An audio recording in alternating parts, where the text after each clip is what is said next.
Siapa yang bisa menolak? 100 juta rupiah sebulan, hanya dengan menikahi majikan kaya asal Korea. Tapi siapa sangka, malam pertama kami, yang aku kira akan jadi malam paling menakutkan, justru bikin aku menangis. Bukan karena sakit, tapi karena sesuatu yang tak pernah aku duga. Namaku Rina. Seorang gadis biasa dari desa kecil di Jawa Timur. Sejak kecil aku terbiasa hidup sederhana. Ayahku sudah lama meninggal. Tinggal ibu dan 2 adik yang kini masih sekolah. Aku yang jadi tulang punggung keluarga sejak lulus SMA. Dengan modal nekat, aku merantau ke Jakarta, jadi asisten rumah tangga di rumah seorang pengusaha asal Korea, M.R. Lee. Usianya sekitar 30-an, wajahnya tampan, badannya tinggi, dan tutur katanya selalu sopan. Dia tak banyak bicara, tapi baik hati. Hari-hariku berjalan biasa. Pagi mengurus rumah, sore belanja ke pasar, malam aku suka duduk di sudut kecil kamarku, menulis buku harian, atau video call dengan ibu dan adik-adik. Hidupku mungkin sederhana, tapi aku bahagia selama bisa bantu keluarga. Sampai suatu sore, dunia seolah berhenti. M.R. Lee memanggilku bicara 4 mata di ruang kerjanya. Suaranya serius. Tatapannya lembut tapi dalam. Rina, aku mau minta tolong. Aku butuh istri kontrak. 1 tahun saja. Kamu maukah bantu aku? Aku membeku. Aku pikir aku salah dengar. Tapi ternyata benar. Dia bilang ini untuk keperluan bisnis.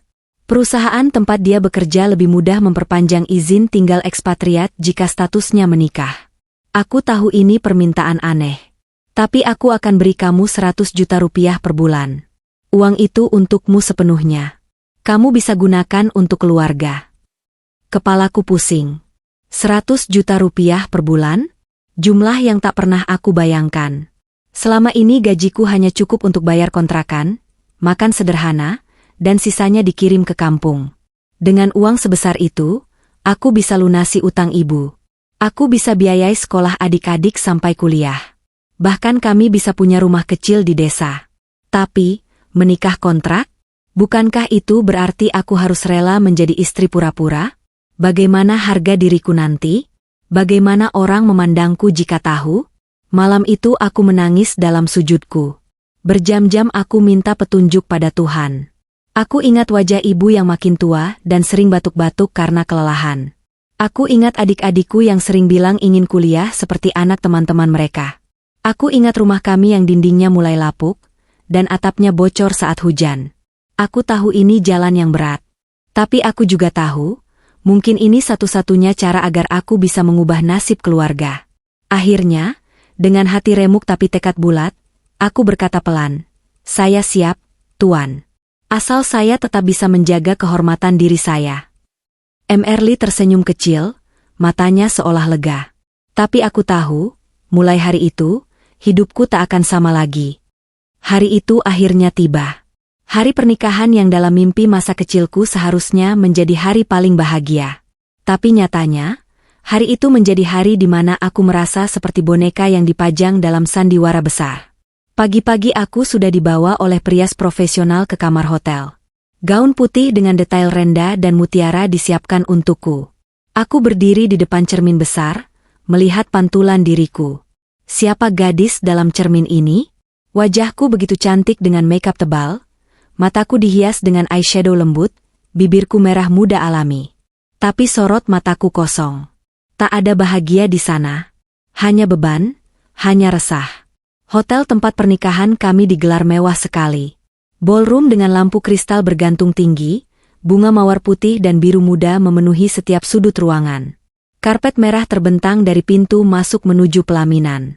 Tamu-tamu berdatangan dengan busana indah, wajah mereka penuh senyum, ucapan selamat mengalir. Tapi tak satu pun dari mereka tahu, di balik semua kemegahan ini, hati sang pengantin perempuan rapuh. M.R. Lee berdiri menungguku di pelaminan. Dia gagah dengan jas hitamnya, dasi perak membingkai lehernya. Wajahnya tenang, sopan. Senyumnya tipis, seolah menenangkan. Aku berjalan mendekat, tangan gemetar menggenggam buket bunga. Jantungku berdegup keras, tapi bukan karena cinta. Karena takut. Prosesi berlangsung cepat. Janji nikah diucapkan. Tanda tangan dibubuhkan. Cincin melingkar di jariku. Lalu kami berdiri bersama menerima ucapan selamat. Senyumku terpaku. Fotografer memotret kami dari berbagai sudut. Kilatan lampu kamera menyilaukan mata. Sesekali aku melirik Emerly. Dia begitu sopan. Tak ada kesan menuntut, tak ada tatapan aneh. Justru seolah dia ingin melindungiku dari sorotan tajam mata para tamu. Ibu dan adik-adikku duduk di barisan depan, mata ibu berkaca-kaca. Aku tahu, itu bukan hanya tangis haru, tapi juga rasa lega karena beban keluarga sedikit terangkat. Tapi hanya aku yang tahu, aku tak sedang menikah karena cinta. Aku menikah demi menyelamatkan keluarga. Dan aku hanya berharap Tuhan menjaga aku dari jalan yang salah. Malam itu setelah acara, aku duduk sendirian di kamar hotel. Gaun pengantin masih menempel di tubuhku, belum sempat aku lepaskan. Aku pandangi cincin di jari manisku, dan aku berbisik pelan, "Ya Allah, kuatkan aku. Ini jalan yang aku pilih untuk mereka. Jangan biarkan aku tersesat." Malam itu, setelah pesta yang terasa panjang, aku masuk ke kamar hotel yang sudah dihias indah. Sepanjang perjalanan menuju kamar, hatiku terus berdebar tak karuan. Setiap langkah kaki ini terasa berat. Pikiranku kacau, tubuhku gemetar. Begitu pintu kamar tertutup, suasana sunyi langsung menyergap. Hanya suara detik jam dinding yang terdengar samar. Kamar itu sangat mewah. Dindingnya berlapis kain beludru, tempat tidur besar bertabur kelopak mawar, lampu gantung menjuntai dengan cahaya kuning temaram, dan jendela besar menampakkan gemerlap Jakarta di malam hari. Aku berdiri di tepi tempat tidur, menunduk, menahan napas. Aku tak berani menatap Emerly. Dalam pikiranku, ini malam pertama. Malam yang mungkin akan menghapus batas diriku sebagai seorang perempuan. Aku takut. Aku tak siap. Emerly masuk beberapa langkah, lalu berhenti. Lama ia diam. Aku tak tahu harus berkata apa. Jantungku berdetak makin cepat. Sampai akhirnya dia bicara, suaranya tenang dan hangat. "Rina, aku tahu kamu gugup. Kamu takut aku akan memaksamu. Tapi dengar baik-baik, aku tidak akan lakukan itu." Aku perlahan mengangkat wajah, menatapnya. Dia berdiri tak jauh dariku, tapi jaraknya cukup untuk membuatku merasa aman. Wajahnya serius, tapi lembut. Matanya menatapku penuh pengertian. "Malam ini, aku hanya ingin kita duduk minum teh bersama, bicara itu saja. Kamu boleh tenang. Aku tak akan menyentuhmu tanpa izinmu." Air mataku langsung mengalir. Aku terisak tanpa suara. Rasa takut yang sejak sore menghimpit dadaku seketika luruh. Bukan karena dia memarahiku, bukan karena dia menuntutku, tapi justru karena dia begitu menghargai aku. Emerly tersenyum kecil, lalu menuang teh hangat kedua cangkir di meja kecil dekat jendela. "Sini, duduklah. Ceritakan apapun yang mau kamu bagi malam ini. Aku hanya ingin tahu siapa kamu sebenarnya." Aku berjalan pelan, duduk di kursi di depannya. Kami menatap gemerlap kota dari jendela besar itu, sambil perlahan bicara. Aku bercerita tentang kampung halamanku, tentang ibu, tentang adik-adik. Dia mendengar dengan penuh perhatian, sesekali tersenyum, sesekali mengangguk. Malam itu, waktu berjalan begitu cepat. Dari rasa takut, aku berubah menjadi lega. Dari perasaan asing, aku merasa dihargai.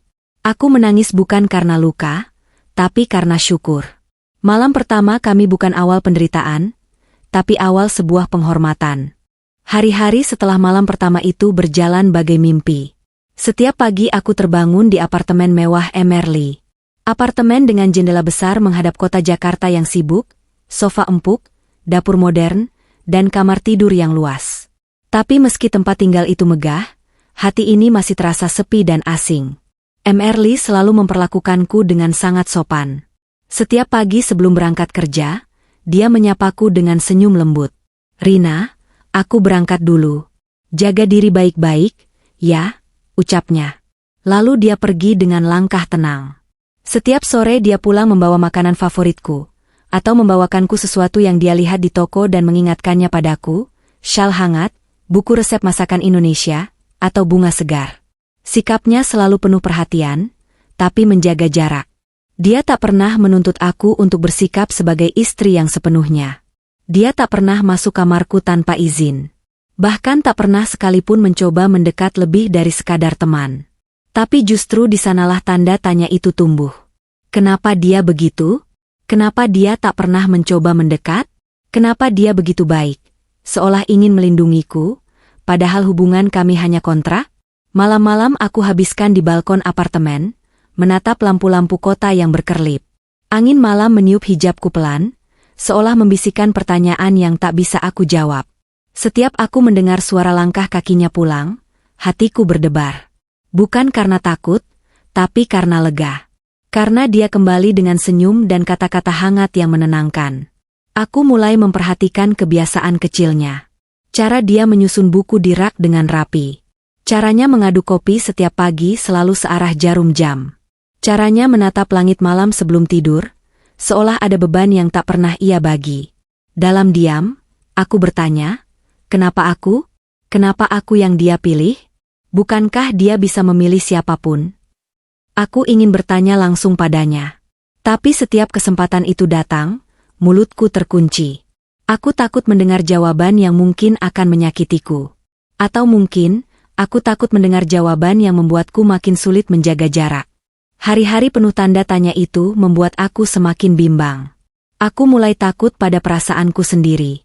Takut jika aku sudah mulai berharap lebih. Takut jika aku ternyata sudah mulai jatuh hati. Malam-malam aku berdoa dalam sunyi, ya Allah, kuatkan aku. Jika ini hanya kontrak, jangan biarkan aku berharap lebih. Tapi jika Engkau punya rencana lain, tolong beri aku petunjuk. Aku tak tahu kapan tepatnya perasaan itu mulai muncul.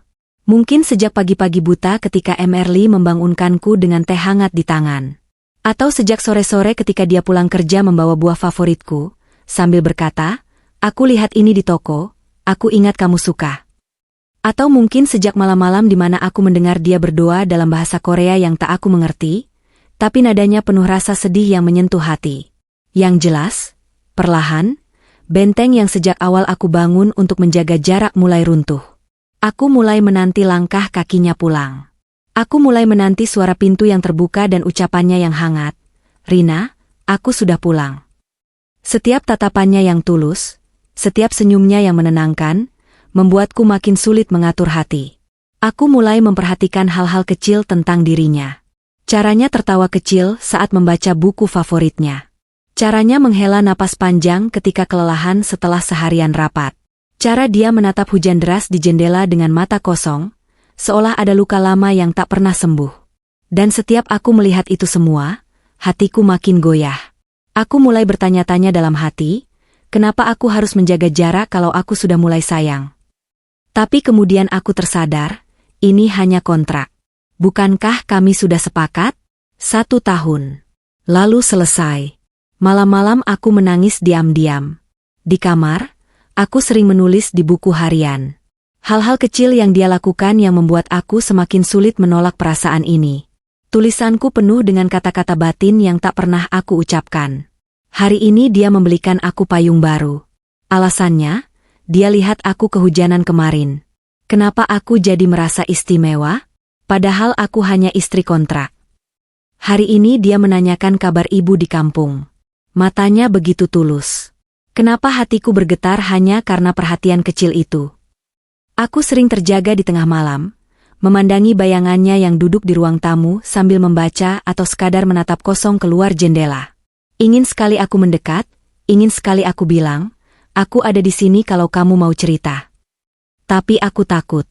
Takut kalau itu hanya akan memperdalam luka ketika semua ini berakhir. Aku takut, tapi aku juga tak sanggup lagi menyangkal. Aku sudah jatuh hati pada pria yang seharusnya hanya jadi bagian dari kontrak. Malam itu datang setelah berbulan-bulan aku memendam perasaan yang tak terucap. Malam yang membuat semuanya berubah. Hujan turun deras, mengetuk jendela apartemen kami. Suara petir sesekali menggema di langit Jakarta. Aku duduk di ruang tamu, memandangi hujan, mencoba menenangkan hati yang selalu gelisah. Emerly duduk di seberangku, biasanya tenang, tapi malam itu berbeda. Wajahnya terlihat lelah. Matanya sayu, seperti menyimpan beban berat. Dia memandang hujan lama sekali, seolah mencari jawaban di antara gemuruh langit. Lalu tanpa menoleh padaku, dia mulai bicara. Rina, aku harus jujur malam ini. Aku tak mau kamu terus bertanya-tanya. Aku tak mau kamu terus merasa hanya bagian dari sandiwara ini. Jantungku berdegup kencang. Mataku menatapnya, menunggu kata-kata yang keluar dari hatinya. Aku dulu pernah percaya pada cinta. Aku pernah punya tunangan di Korea. Wanita yang aku pikir akan jadi ibu dari anak-anakku. Tapi dia mengkhianati aku. Pergi dengan sahabatku sendiri, tepat seminggu sebelum hari pernikahan kami. Sejak itu, aku kehilangan kepercayaan pada cinta. Aku hanya fokus pada kerja, pada ambisi. Aku lari ke negara lain, berharap bisa melupakan. Tapi setiap malam, aku tetap sendiri. Tetap hampa. Aku terdiam, air mata mengalir tanpa aku sadari. Luka di hatinya begitu nyata, begitu dalam, hingga aku bisa merasakannya hanya lewat nada suaranya. Lee menghela napas panjang. Saat aku memintamu menikah kontrak, itu karena aku terlalu takut pada perasaan sendiri. Aku pikir, dengan kontrak, aku aman.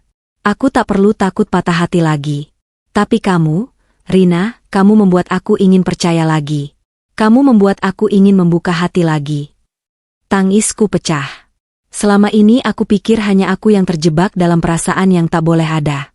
Ternyata kami sama. Sama-sama memendam luka, sama-sama terjebak dalam sandiwara yang tanpa sadar mulai menjelma jadi nyata. Maaf kalau selama ini aku membingungkan kamu. Aku hanya takut. Takut kalau aku berharap lebih, tapi kamu tak merasa yang sama. Takut kalau aku melangkah, justru aku akan kehilangan kamu. Aku menggeleng pelan. Suaraku bergetar. Aku juga takut, Tuan, aku juga sudah lama berharap. Tapi aku tak berani bicara. Malam itu, di antara suara hujan dan cahaya lampu yang temaram, kami saling membuka hati. Luka lama kami, perlahan, mulai sembuh hanya dengan saling mendengar, saling mengerti. Waktu berjalan begitu cepat. Tanpa terasa, 1 tahun itu hampir usai. Kontrak yang dulu terasa berat, yang dulu aku hitung detiknya karena takut, kini justru terasa seperti hitungan waktu yang menuntun kami pada sesuatu yang tak pernah kami bayangkan. Hari itu, aku duduk di ruang tamu apartemen kami. Di meja, tergeletak dokumen kontrak pernikahan yang dulu aku tanda tangani dengan tangan gemetar. Kini aku menatap kertas itu, dengan hati yang justru terasa berat untuk berpisah. Lee duduk di seberangku. Wajahnya serius, tapi aku bisa lihat ada kegugupan di matanya. Tangannya meremas jari-jarinya sendiri, sesuatu yang jarang dia lakukan. Dia menarik napas panjang, lalu berkata pelan, Rina, ini hari yang seharusnya jadi akhir dari kontrak kita. Tapi aku tak ingin ini berakhir. Aku tertegun. Dadaku berdebar kencang. Air mata langsung menggenang di pelupuk mataku. Aku tak mau lagi hidup dengan perhitungan kontrak. Aku tak mau lagi pura-pura. Aku ingin ini jadi nyata. Aku ingin kamu tetap di sampingku. Bukan sebagai istri kontrak, tapi sebagai istri sungguhan. Kalau kamu mau. Tangisku pecah. Semua beban yang aku simpan selama ini luruh bersama air mata itu. Aku mengangguk pelan, tak mampu berkata apa-apa. Aku mau, Tuan, aku juga sudah lama berharap seperti itu, ucapku akhirnya, dengan suara bergetar. Hari itu, kami menandatangani dokumen terakhir dari kontrak itu. Tapi bukan sebagai tanda akhir, melainkan tanda awal. Kami memilih untuk memulai pernikahan kami yang sesungguhnya. Pernikahan tanpa hitungan bulan, tanpa batas waktu, tanpa sandiwara. Lee tersenyum. Senyumnya kali ini berbeda. Senyum seorang pria yang benar-benar lega, yang benar-benar bahagia. Dia menggenggam tanganku erat, dan untuk pertama kalinya, genggaman itu terasa hangat, penuh makna, tanpa ada batas yang menghalangi. Hari-hari berikutnya kami jalani dengan cara yang berbeda. Kini kami benar-benar pasangan. Kami belajar saling melengkapi, saling menguatkan. Luka lama kami perlahan sembuh. Dan setiap malam, aku tak lagi menangis dalam sepi. Kini aku menangis dalam syukur. Pesanku untuk kalian yang mendengar kisahku, jangan pernah meremehkan jalan hidup yang terlihat sulit di awal. Kadang, Tuhan membukakan pintu kebahagiaan lewat jalan yang tak pernah kita sangka. Jangan menilai seseorang hanya dari awal pertemuan. Karena cinta sejati, kadang lahir dari perjalanan panjang saling mengerti, saling menyembuhkan, dan saling tulus tanpa pamrih. Dan aku bersyukur. Pernikahan kontrak yang dulu aku takuti, kini menjadi takdir indah yang mengajarkan aku arti cinta yang sesungguhnya.